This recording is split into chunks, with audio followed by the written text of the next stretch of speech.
देखिए आज हम लोग लसा और मौसा पर आधारित बहुत ही महत्वपूर्ण प्रश्न करने वाले हैं जो कि कक्षा 5 और 6 में पढ़ाया जाता है।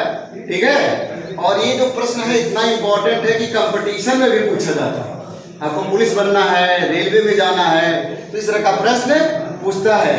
टेट में, सीटेट में ये सब देंगे तो इसमें प्रश्न ये आएगा। देखिए ध्यान से, प्रश्न क्या है? दो संख्याओं का महत्तम समापवर्तक क्या है? 15 है, और लघुत्तम समापवर्त क्या है? 180 है। इन संख्याओं का योगफल 105 है, तो संख्याएं ज्ञात कीजिए पूछ लेगा। छोटी संख्या पूछ लेगा या बड़ी संख्या पूछ लेगा, संख्याओं का अंतर पूछ लेगा, ऐसा प्रश्न पूछेगा। तो जब संख्याएं निकल जाएंगे तो उनका योगफल अंतर जो भी हो वो निकल जाता है। ध्यान दीजिएगा, ये प्रश्न कक्षा 5 और 6 का है और आराम से कर सकते हैं। कक्षा 5-6 में आसानी से पढ़ा दिया जाता है ना। तो ध्यान देखिए, दो संख्याओं का मौसा क्या है? 15 है। मौसा का मतलब क्या होता है? महत्तम समापवर्तक। महत्तम समापवर्तक, तो दो संख्याओं का मौसा का मतलब महत्तम समापवर्तक या बड़ा से बड़ा क्या? विभाजक। विभाजक क्या है? 15। बड़ा से बड़ा विभाजक क्या है? 15। अर्थात वो संख्याओं को काट सकता है, संख्याएं उससे विभाजित हो जाती हैं। अतः आप कह सकते हैं कि जो 15 है उन संख्याओं का कॉमन गुणनखंड है, बड़ा से बड़ा उभयनिष्ठ गुणनखंड है, डिवाइजर है। अतः पहली संख्या क्या ले लेंगे? पहली संख्या क्या ले लेंगे बताइए? 15x ले लेंगे। दूसरी संख्या क्या ले लेंगे आप? दूसरी संख्या क्या ले लेंगे? 15y ले लेंगे। पहली संख्या, फर्स्ट संख्या क्या हो जाएगा? 15x। दूसरी संख्या क्या हो जाएगी? 15y। और ये 15 क्या दोनों का क्या है बेटा? महत्तम समापवर्तक है, सबसे बड़ा विभाजक है। कक्षा 5 में ऐसे बताया गया था आपको कि जब गुणनखंड करते हैं पहली संख्या का दूसरी संख्या का, तो दोनों में जो कॉमन गुणनखंड होता है उसको घेर करके 15 लिख देते थे। यही क्या है? मौसा है। और इसमें xy क्या है बेटा? xy जो है इसमें कोई कॉमन गुणनखंड नहीं है, इसमें उभयनिष्ठ गुणनखंड नहीं है। जब उभयनिष्ठ गुणनखंड नहीं होता उसको क्या बोलते हैं? सहअभाज्य। सहअभाज्य है। कौन? x और y क्या है? सहअभाज्य है। सहअभाज्य का मतलब उसमें कोई उभयनिष्ठ गुणनखंड नहीं है। जैसे आप जानते होंगे 3 और 4 होता है ना, 5 और 6 होता है, 9 और 10 होता है। इन सभी जोड़े में कोई भी उभयनिष्ठ गुणनखंड नहीं है, अर्थात कोई एक के अलावा कोई उभयनिष्ठ गुणनखंड नहीं है। एक से ये भी कटेगा, एक से ये भी कटेगा, लेकिन और कोई संख्या से दोनों नहीं कटेंगे। इनको हम क्या बोलते हैं? सहअभाज्य। अर्थात xy का मान क्या है? सहअभाज्य है। अब जब आपके पास पहली संख्या है, दूसरी संख्या है, तो आपको तरीका एक संबंध किसमें बताया गया? मौस, लस और संख्याओं में। क्या था बेटा? पहली संख्या गुणे दूसरी संख्या बराबर क्या? मौसा गुणे लस। इस संबंध को मत भूलिएगा। इस पर आधारित प्रश्न कभी कभी पहली संख्या दे देता है, दूसरी पूछता है तो मौसा गुणे लसा करके निकल जाता है। लेकिन यहाँ बहुत इंपॉर्टेंट प्रश्न आप कर रहे हैं। पहली संख्या क्या है? 15x। दूसरी संख्या क्या है? 15y। दूसरी संख्या क्या है? 15y। गुणा कर दिया। मौसा कितना दिया था बेटा? 15। लसा कितना दिया है? 180। इसको गुणन करेंगे तो 15 गुणे xy होगा। सीधे यहाँ आप लिखिएगा x गुणे y बराबर 15 गुणे 180।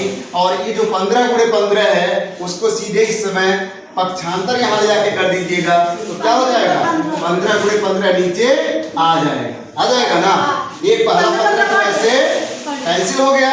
15 से काटेंगे तो 15 काम 15, 3 बचेगा तो 30 हो गया, तो 15 दूना 30। फाइनली क्या मिला बेटा? x गुणे y बराबर क्या मिल गया आपको? 12। और देखिए एक्स वाई क्या है बेटा, सहअभाज्य है, तो 12 का गुणनखंड करिए जो कि आपस में क्या हो, सहअभाज्य हो, सहअभाज्य हो, तो 3 गुणे 4 हो जाएगा, 3 गुणे 4 हो जाएगा। अब यही हो गया सहअभाज्य गुणनखंड हो गया इसका 12 का, इसी में से एक x हो जाएगा और दूसरा y हो जाएगा। तो मान लिया कि x बराबर क्या हो जाएगा 3 और y बराबर क्या हो जाएगा 4। एक्स वाई का मान पता चल गया। अतः पहली संख्या क्या मिली, पहली संख्या क्या मिली है 12, पहली संख्या क्या है यहाँ 15 x है, 15 x है, तो 15 गुणे x, 15x का मतलब क्या 15 गुणे x, तो 15 में किसका गुणा करेंगे हम 3 का, क्या हो जाएगा 45, क्या हो जाएगा 45। और दूसरी संख्या क्या होगा 15y, क्या हो जाएगा 15y। अब क्या करना है y में गुणा करिए 15 का, तो 15 चौको 7 हो जाएगा, 15 गुणे 4 करिएगा 15 चौको 7 हो जाएगा। तो आपको पहली संख्या भी मिल गई और दूसरी संख्या। छोटी संख्या क्या मिली 45, बड़ी संख्या क्या मिली 60, दोनों को जोड़ोगे कितना आएगा 105। तो जो ये कंडीशन, ये शर्त दिया था इन संख्याओं का योगफल 105 है, उसका तो प्रयोग करना ही नहीं पड़ा, वैसे ही आ गई ना। अर्थात प्रश्न में ये चीज फालतू का दिया हुआ है, इसकी जरूरत नहीं है। हाँ, उत्तर की जांच आप कर सकते हैं कि इनका योगफल 105 आएगा और इनका देखिए मौसा निकालेंगे क्या आएगा 15 आएगा, क्योंकि 15 इनको भी विभाजित कर देगा और इसको भी विभाजित कर देगा, हो जाएगा ना। दो संख्याओं का महत्तम समापवर्तक क्या है 12 और लघुत्तम समापवर्तक क्या है 72। इन संख्याओं का योगफल कितना है 60 है। तो संख्याएं ज्ञात कीजिए। मैं आपको बता दूं कि केवल लासा और मौसा अगर दिया हो तो संख्याओं को आप निकाल सकते हैं, उनका योगफल, उनका गुणनफल, ये सब चीज देने की जरूरत नहीं है। ऐसे दिया जाता है बहुत सारे कंडीशंस, इसको ना ध्यान देते हुए आपको मैं बता रहा हूं कि कैसे हल किया जाता है। दो संख्याओं का मौसा क्या है 12। मौसा क्या होता है महत्तम समापवर्तक, यानी उसका सबसे बड़ा विभाजक होता है, सबसे बड़ा विभाजक। मौसा का मतलब क्या होता है सबसे बड़ा विभाजक। अतः दोनों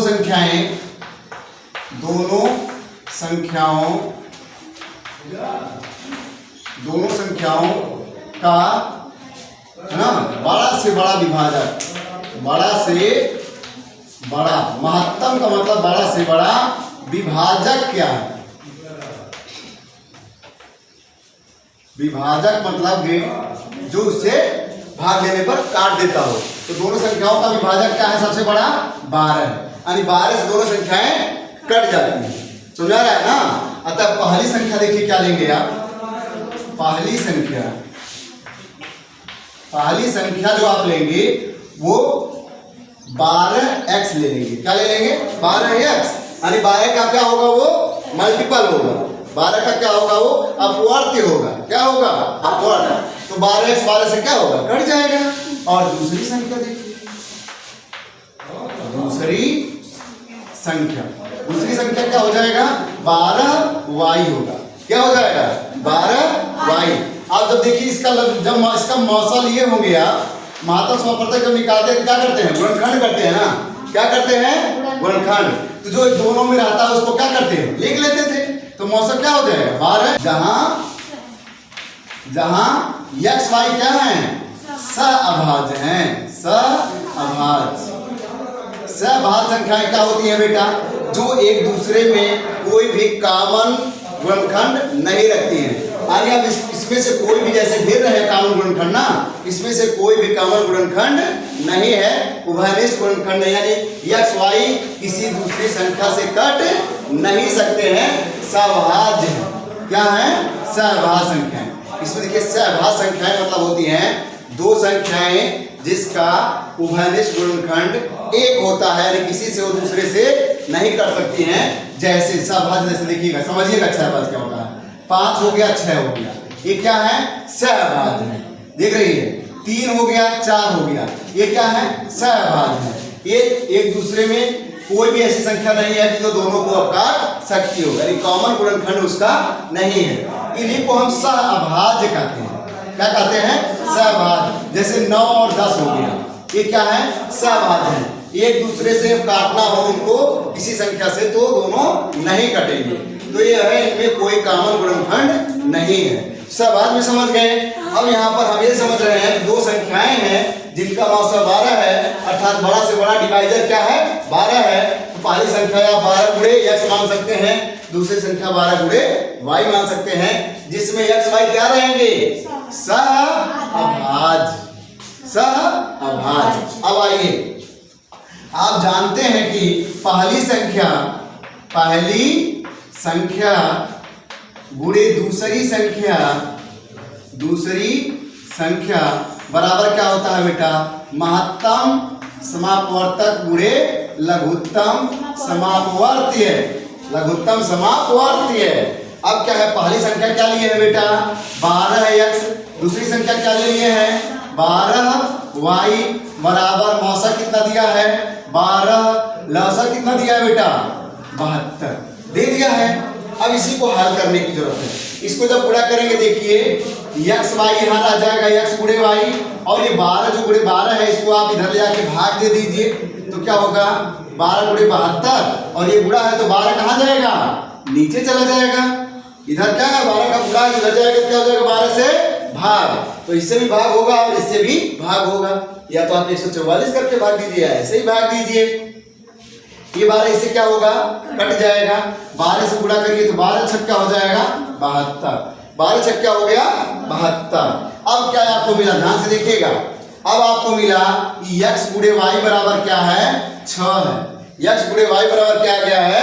6 आ गया है। और 6 ये इसका गुणनखंड है। 6 का क्या है? गुणनखंड है। और x y क्या है? सहअभाज्य है। अर्थात इनका हम ऐसा गुणनखंड करेंगे जो आपस में क्या होंगे? सहअभाज्य होंगे। सहअभाज्य का मतलब क्या हुआ? देखिए 2 गुणे 3 क्या हो गया? 2 गुणे 3। यदि x बराबर आप 2 लेते हैं तो y बराबर क्या हो जाएगा? 3 हो जाएगा। अब देखिए पहली संख्या क्या थी आपकी? 12x थी। पहली संख्या क्या थी? 12x, यानी x का 12 में गुणा करेंगे तो 2 का गुणा करेंगे तो 12 दूनी क्या हो जाएगा? 24 हो गया। पहली संख्या क्या हो गई? 24। और दूसरी संख्या क्या लिए थे? 12 y लिए थे, तो y का गुणा 12 कर देंगे, 12 तिहाई क्या हो जाएगा? 36 हो जाएगा। 12 तिहाई क्या हो जाएगा? 36। अतः दो संख्याएं हमको क्या मिली?